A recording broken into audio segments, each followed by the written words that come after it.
Bismillahirrahmanirrahim. Assalamualaikum warahmatullahi wabarakatuh. Kembali kita lanjutkan materi kita. Masih dalam materi tentang gerak satu dimensi. Sebelumnya kita sudah membahas tentang pergeseran, kemudian kecepatan dan kelajuan rata-rata. Nah, sekarang kita akan membahas terkait percepatan.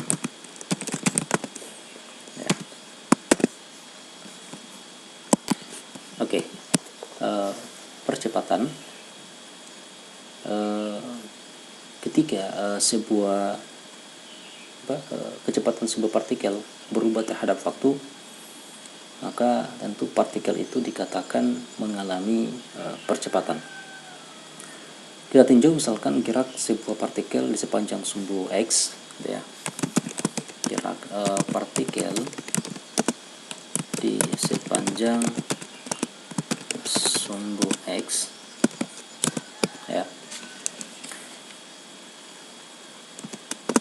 Maka jika partikel memiliki kecepatan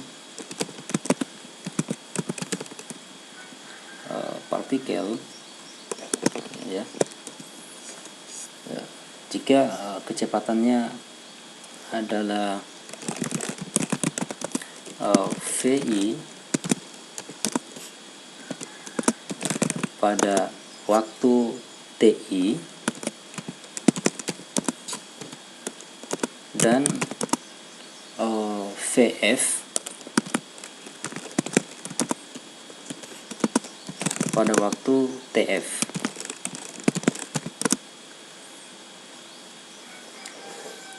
maka kita bisa mendefinisikan percepatan rata-rata, ya, yaitu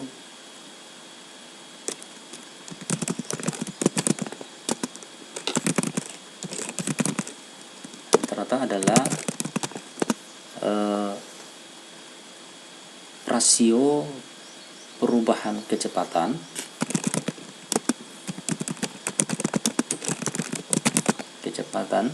yaitu delta V sama dengan VF min VI dalam interval waktu terhadap interval waktu delta T sama dengan TF min TI. Oke. Atau secara matematik kita tuliskan sebagai A rata-rata sama dengan delta V dibagi dengan delta T. Ini sama dengan VF min VI dibagi dengan TF min TI. Oke. Nah, kita bisa lihat ilustrasinya sebenarnya, ya. Ilustrasi dari gambarnya seperti pada gambar ini. Saya lihat sedikit. Oke. Nah, ini anggaplah misalkan sebuah benda atau sebuah mobil bergerak dari titik P ke titik Q, di mana pada titik P kecepatannya adalah VI dan ketika di titik Q kecepatannya adalah VF dalam waktu TF, sebentar yang di sini waktunya TI. Nah, dalam bentuk diagram grafiknya kira-kira seperti ini, ya. Seperti pada gambar ini diagram grafiknya, di mana perubahan kecepatannya VI ke VF adalah delta V, kemudian interval waktunya TI ke TF itu sama dengan delta T dari P ke Q, yaitu dengan garis warna biru ini adalah merupakan percepatan rata-ratanya, yaitu A sama dengan delta V dibagi dengan delta T. Nah, sebenarnya grafik ini, ya, grafik antara kecepatan dan waktu ini untuk gerak sebuah mobil, atau mungkin secara sederhana adalah sebuah partikel yang bergerak pada garis lurus, ya, dari titik P ke titik Q. Nah, sehingga kemiringan dari garis lurus ini, ya, yaitu dari garis P ke Q, itu sebenarnya merupakan definisi dari percepatan rata-rata dalam interval waktu delta t, yaitu TI sampai ke TF, atau delta t sama dengan TF min TI. Nah, percepatan rata-rata, ya, dia juga merupakan rata-rata A juga adalah besaran vektor. Ya, sehingga kalau dia besaran vektor, maka dia berarti memiliki nilai dan juga memiliki arah, ya, dengan satuan SI-nya,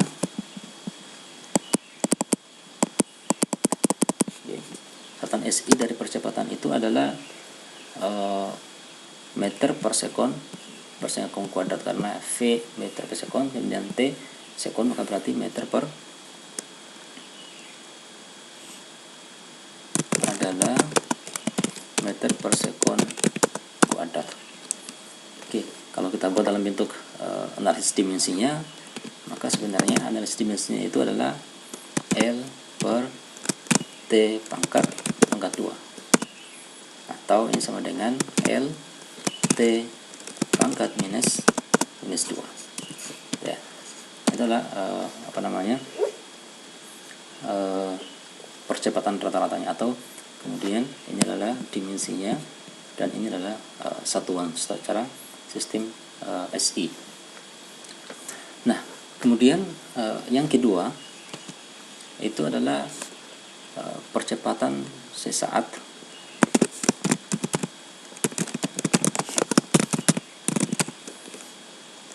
Oke. Nah, untuk percepatan sesaat kita bisa lihat, kita kalau kita definisikan, itu adalah definisinya bahwa percepatan rata-rata sebuah partikel, katakan adalah A, maka didefinisikan sebagai batas nilai, gitu ya, dari rasio delta V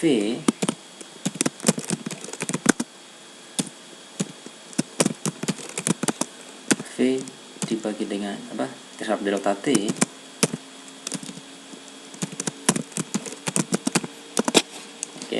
dari rasio delta V dan delta T ketika,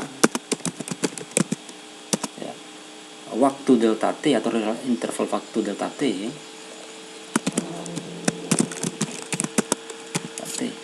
itu dia menuju 0, ya.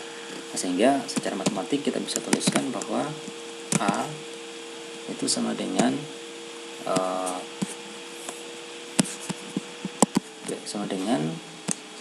limit delta T menuju 0 dari delta V per delta T. Oke, delta V per delta T. Nah, di dalam notasi kalkulus, maka batas limit atau limit ini disebut sebagai derivatif pertama F terhadap waktu, ya. Ini kalau kita buat dalam notasi kalkulus, dan bisa kita tuliskan itu sebagai, ya, bahwa A itu sama dengan dV dt. Oke. Atau biasa kalau disederhanakan ini sama dengan F V dot. Nah, juga kita bisa tuliskan sebagai derivatif kedua dari X, ya, dari X. Atau misalkan saya bisa tuliskan D2X X dt kuadrat. Oke. Atau biasa kita tuliskan sebagai X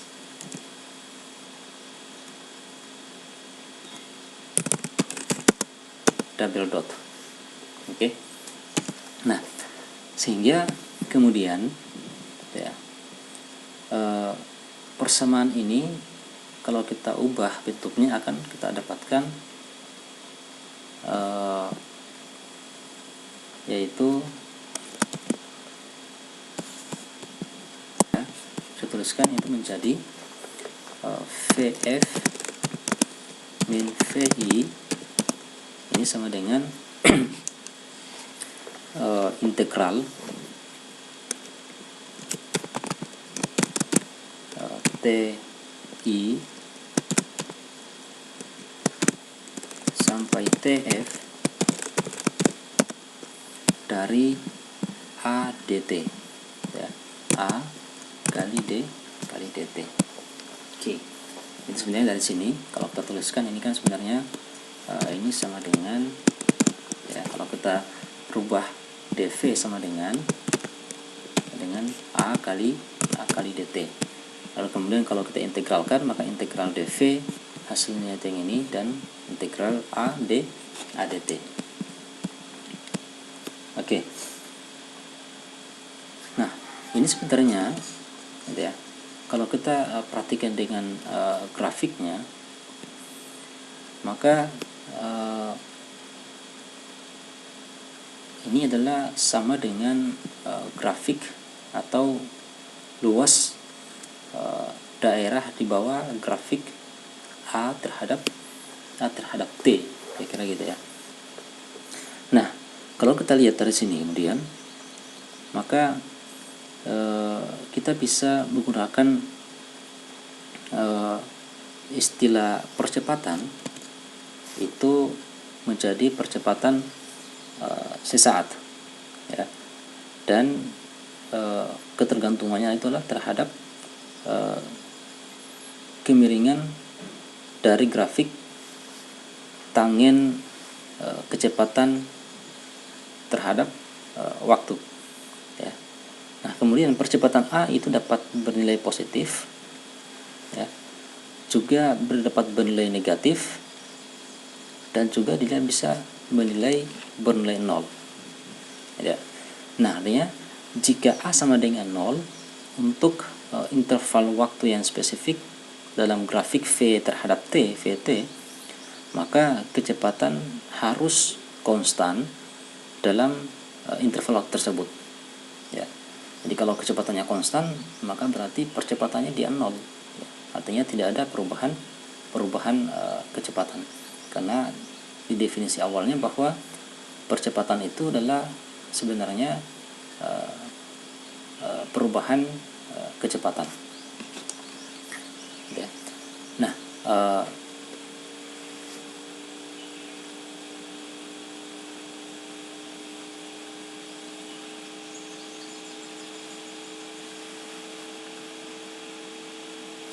oke, untuk memperjelas ini kita akan lihat beberapa soal terkait dengan materi tentang percepatan. Oke, ini ada soal. Katakan misalkan posisi sebuah partikel yang bergerak sepanjang sumbu X bervariasi dengan waktu T sesuai dengan hubungan X sama dengan T pangkat 3 min 12T plus 20, di mana X dinyatakan dalam meter dan T dalam detik. Tentukan kecepatan dan percepatan partikel sebagai fungsi waktu, dan kapan V bernilai 0. Oke, kita lihat yang pertama, ya. Untuk mendapatkan kecepatan V sebagai fungsi waktu, ya, maka kita harus mendiferensialkan koordinat X terhadap waktu, ya.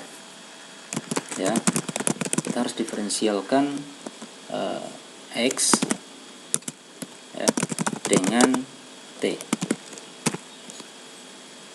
Oke. Nah, sehingga kita dapatkan bahwa V itu sama dengan dx dt. Oke, dan sama dengan, karena X nya adalah ini. Oke, jadi d dt dari, ya, T pangkat 3 min 12T plus 20. Nah, ini sama dengan,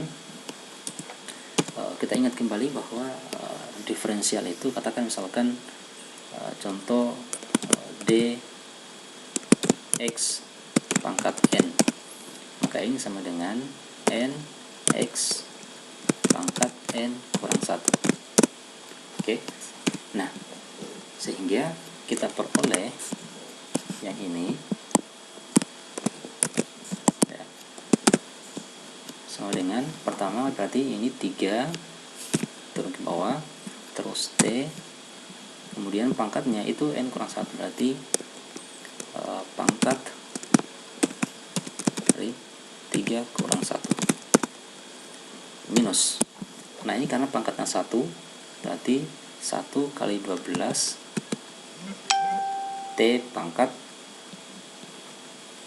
1 kurang 1, berarti T pangkat 0, ya, 1 kurang 1. Kemudian karena ini tidak ada variabel T, maka dia sama dengan 0, maka kita peroleh ini berarti 3T kuadrat minus 12. Oke, jadi kita dapatkan V-nya itu adalah sebagai fungsi waktu, itu adalah, jadi kita peroleh bahwa V itu sama dengan 3T kuadrat minus 12. Oke. Kemudian bagaimana dengan percepatannya? Ya, tadi kita sudah bahas bahwa percepatan itu adalah sebenarnya bisa kita tuliskan sebagai diferensial pertama dari kecepatan atau diferensial kedua dari fungsi X. Nah, sehingga untuk percepatan kita bisa tuliskan bahwa A sama dengan dv dt. Ini sama dengan d dt dari 3T kuadrat minus 12. Sama dengan, berarti ini 2, berarti 2 kali 3 T pangkat 2 kurang 1. Oke, karena yang konstanta maka dia sama dengan 0, maka sama dengan 6 kali T. Oke, kita sudah peroleh. Jadi kecepatannya adalah 3T kuadrat minus 12 dan percepatannya itu adalah 6T. Nah, kalau seandainya di soal diketahui misalkan T-nya adalah sekian, maka tinggal dimasukkan, digantikan nilai T. Katakan misalkan T sama dengan 2, maka berarti 3 kali 2 pangkat 2 kurang 12, ya. Atau ini percepatannya berarti 6 kali 2. Oke, yang kedua, yang bagian B-nya itu kapan V bernilai 0, ya. Kapan V sama dengan 0, ya. Maka caranya adalah pertama kita men-setting, ya. Jadi kita ambil bahwa V itu sama dengan 0, ya. Kemudian kita substitusi ke dalam persamaan yang ini, ya. Persamaan yang pertama ini, hasil yang pertama, ya, ini, bahwa V itu sama dengan 3T kuadrat minus 12. Maka ini kita akan peroleh, karena V sama dengan 0, dan sama dengan 3T kuadrat min 12. Oke, dari sini kita bisa peroleh, berarti ini bisa pindah ruas ke kiri, maka 3 atau 12 sama dengan 3T kuadrat. Oke. Nah, dari sini kita peroleh ya 12 bagi 3 sama dengan T kuadrat, atau T kuadrat ini sama dengan 12 per 3 sama dengan 4 ya.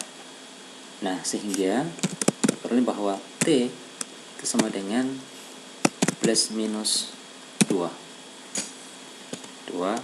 sekon ya, plus minus 2 sekon. Kenapa plus minus? Karena kalau plus 2 dikuadratkan maka 4, minus 2 dikuadratkan juga adalah 4.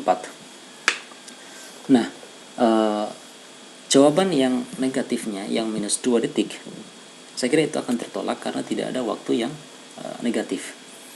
Maka yang memenuhi itu adalah harus yang positif ya, harus yang positif, yaitu yang plus 2 detik, 2 sekon ya. Sehingga ya pada saat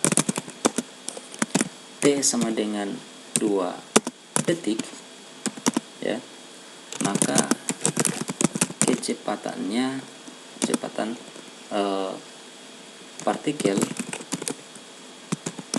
adalah 0 ya, adalah 0. Jadi kapan V bernilai 0? Yaitu pada saat partikel bergerak dalam waktu 2 detik, yaitu pada saat T sama dengan 2 detik. Oke. Saya kira itu gampang saja sebenarnya ya. Oke, kita lanjutkan pada pertemuan selanjutnya.